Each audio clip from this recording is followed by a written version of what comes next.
Dear students, you have all enjoyed a rainbow in the sky. Also, in today's world, we are hearing about the fast internet connections through optical fibers, that is FTTH connections. And in today's world, again, many surgeries are done by doctors using a technique called as minimal invasive surgery. That is, a small cut is made and the surgery is done. Can you believe? Behind all these three phenomena, one is natural and other two things what we do, what we create. A single phenomena is based. That single phenomena is what we want to learn in today and today's session and also in due course. What is that phenomena? Can you guess? That phenomena is called as refraction. Now we start with the refraction. What is refraction? Refraction is the phenomenon of deviation of light ray from its path when it moves from one medium to the another medium. We write down a diagram and we start learning the phenomena. Now we start learning the phenomena like this by drawing a figure. We have, say, a water body, that is below this line we have water. Say if you imagine above this line there is air. When ray of light falls on this water surface, say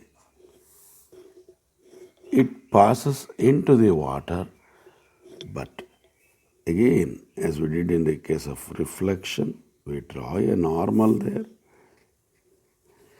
Now, this ray, after incidenting on the surface, will get reflected back little bit onto the air medium, and remaining part will get into the water, but slightly in a different path. So now we have this figure in which this light ray is passing in air, falls on the water surface. Once it falls on the water surface, it gets deviated from its path. This is all what we know as refraction. Now we learn the terminology and then we proceed with the other things. Say, as we did in the previous case of reflection, this ray is incident ray. And this is normal. What is our construction, not the real one. And then this one is refracted ray. Refracted ray. Now, the angle between incident ray and normal, as you all know from previous discussions, is called as angle of incidence.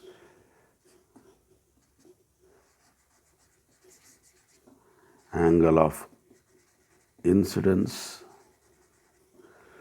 And angle between refracted ray and normal, this one, is called as angle of refraction.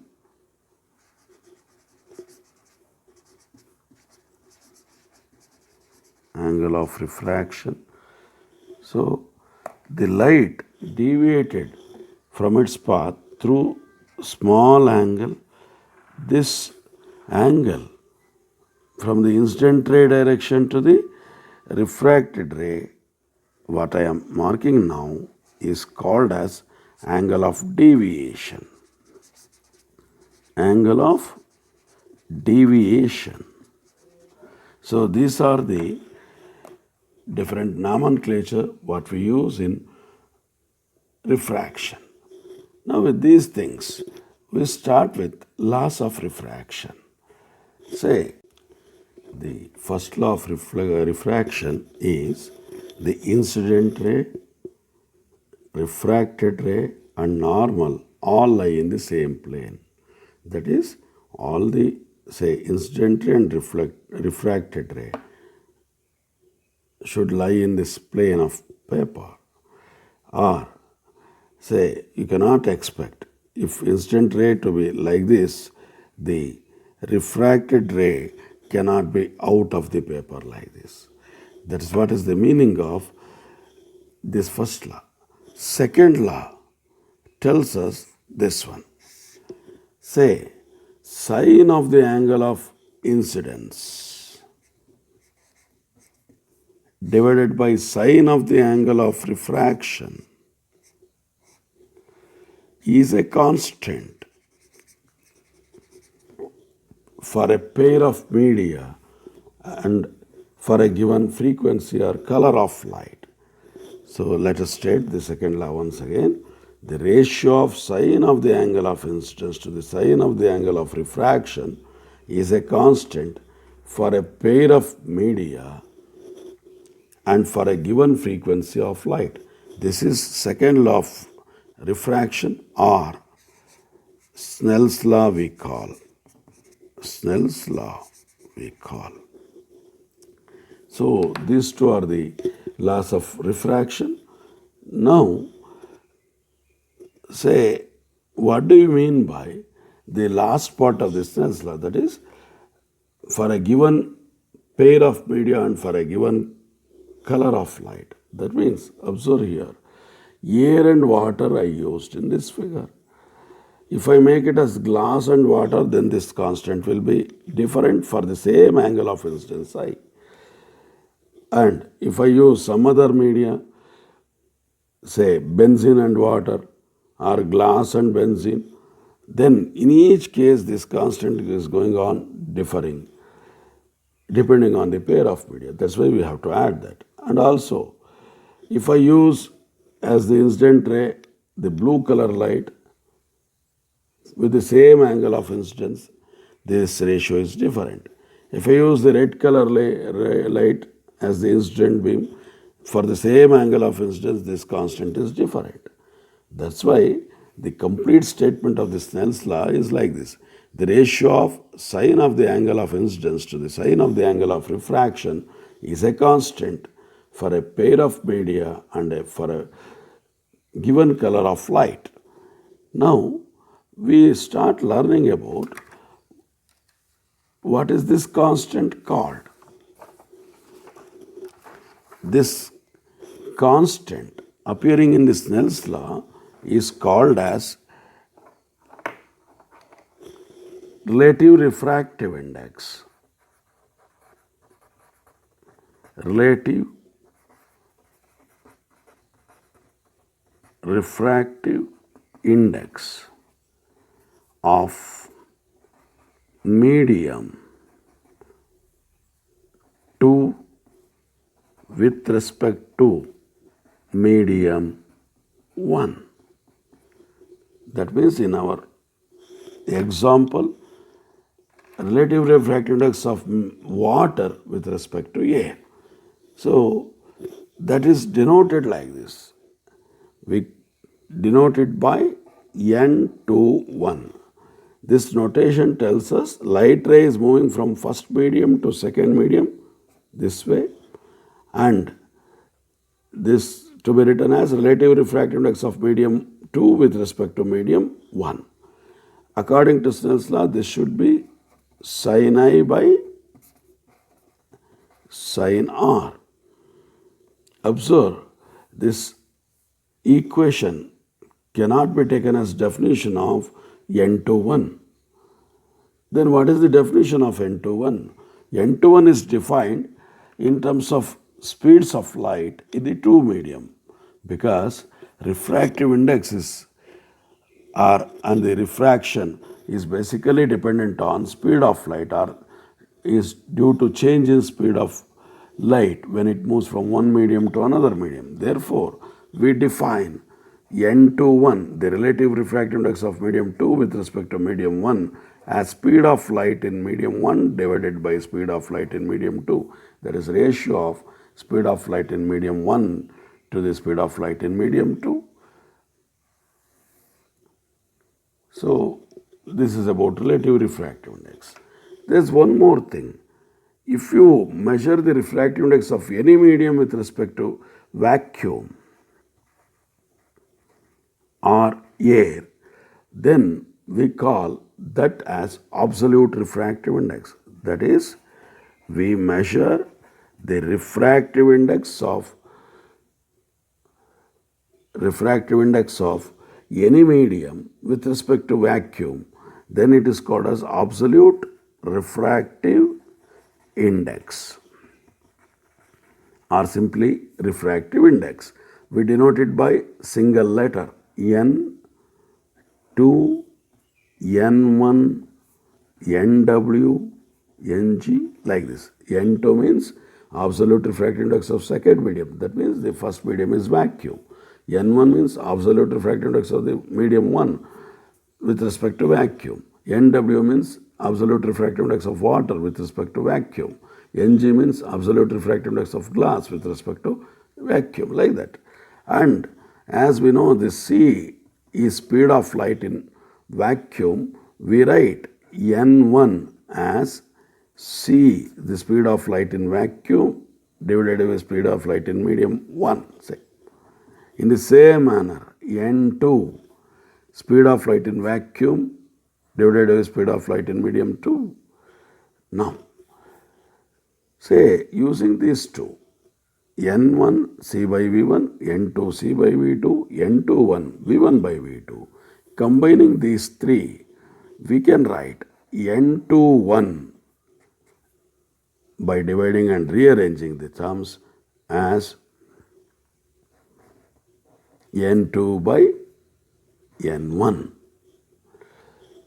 So, relative refractive index of medium 2 with respect to medium 1 is related to absolute refractive index of corresponding medium through this relation.